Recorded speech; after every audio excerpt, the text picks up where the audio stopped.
Hi, my name is Zana Bafano, and I chose to do a book report on The Handmaid's Tale for my final project. So I'm just going to go through a little bit of my outline of what I'm going to be incorporating in that final book report. So, the table of contents, we're going to talk about the three major themes and some key points that go within those themes. So, theme one is patriarchy.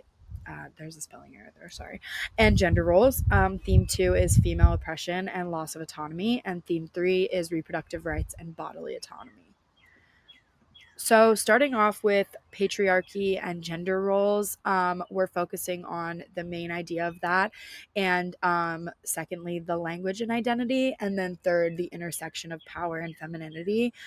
So, under patriarchy and gender roles, I think I'm going to go into how in The Handmaid's Tale, the society and the area is called Gilead, and they live and provide a very strict patriarchal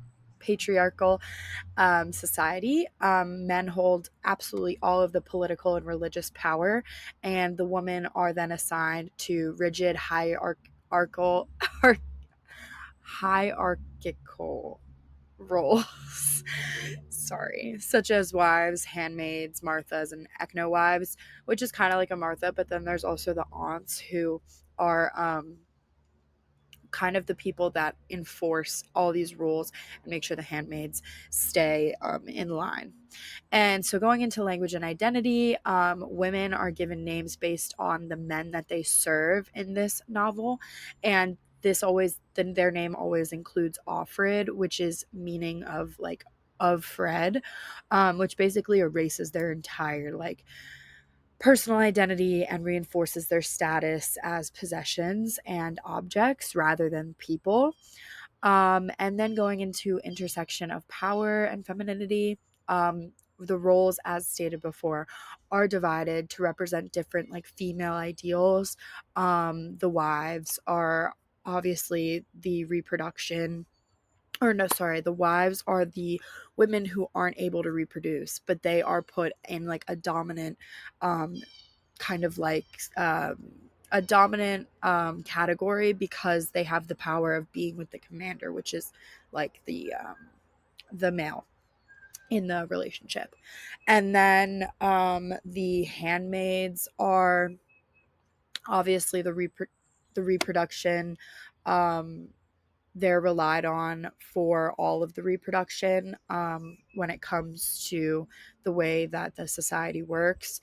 And then the caregiving people, which are the Marthas, they are in charge of cleaning, cooking, being there for the baby, or when the time comes, the baby, and just etc. In that way. I decided to use a quote from, I think it was, I'm not sure exactly which article, but it basically stated, because so much of what feminists had to say of her time was laden with racist and classist assumptions about women like her. I'm pretty sure that was from Hood Feminism by the last name Kendall. And I kind of wanted to incorporate that in that part of the book report. And then going into female oppression and loss of autonomy, Gilead, the society, strips every handmaid of their autonomy, identity, and rights. Handmaids are particularly reduced to their reproductive functions. That's really all that they're there for. And they're treated as property of the state and denied control over their own bodies. So going into those, some key things that I wanted to get into was just the idea of surveillance and control. Obviously, Gilead enforces really strict surveillance. The handmaids are watched 24/7. They can't really get away with doing anything abnormal. And Gilead uses fear, violence, and all, like, they go to the lengths to make sure that this is enforced. And kind of relating this to a topic in class, and also relating this to like our daily, like what's going on in our world right now, I was going to use the quote, laws banning abortion will not affect only people seeking abortion, but the increase in surveillance and criminalization will affect all pregnant people. And that was very like insane to me, that just sounds so like relatable to what the Handmaid Tale like kind of portrays in the sense of control and women's rights. So I thought that that was something that I definitely wanted to include. And then I kind of go into punishment and choice, which is like women who resist or don't conform are exiled to the colonies, which is basically where they're left to die from radiation, from like doing so much labor in such an unsafe environment. And they get to make that choice of being either a handmaid and dealing with it or going and being an unwoman. So it's kind of just this coercive illusion of like just the idea that like you're choosing your fate, but neither is a win-win. And then lastly, getting into reproductive rights and bodily autonomy. The center theme is the control of women's reproductive rights. Like I've stated,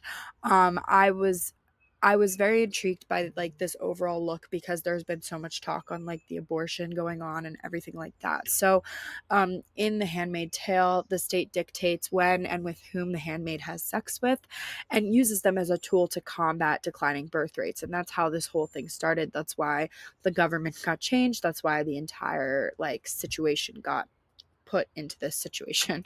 And so highlighting that, I think that The Handmaid Tale highlights the dangers of legally controlling women's bodies, because that is all that they basically touch on in the novel. And that's kind of what's been at debate right now in like our daily life. And so key factor within that was going into the idea of resistance and sisterhood. Although these women are oppressed and they're very nervous and have low hope that they are going to escape, they do create covert networks of resistance and solidarity to begin this like revolution or so-called revolution. Offred's relationships with other handmaids and Martha's demonstrate important female bonds and collective resistance, against just the whole idea of the society of Gilead. And then the role of religion is huge. Gilead uses religious justification to legitimize its laws and gender hierarchy.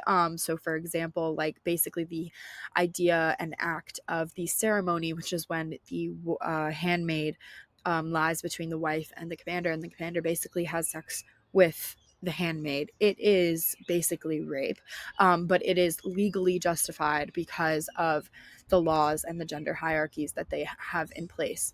And this kind of goes to show how religious rhetoric can be manipulated to oppress women. And something I used from the class reading that I thought was an important thing to note was from one of the readings, men lead, women follow, the Bible tells us. So in print, that is written in the Bible. And I thought that that was really interesting to add into this section of the book report.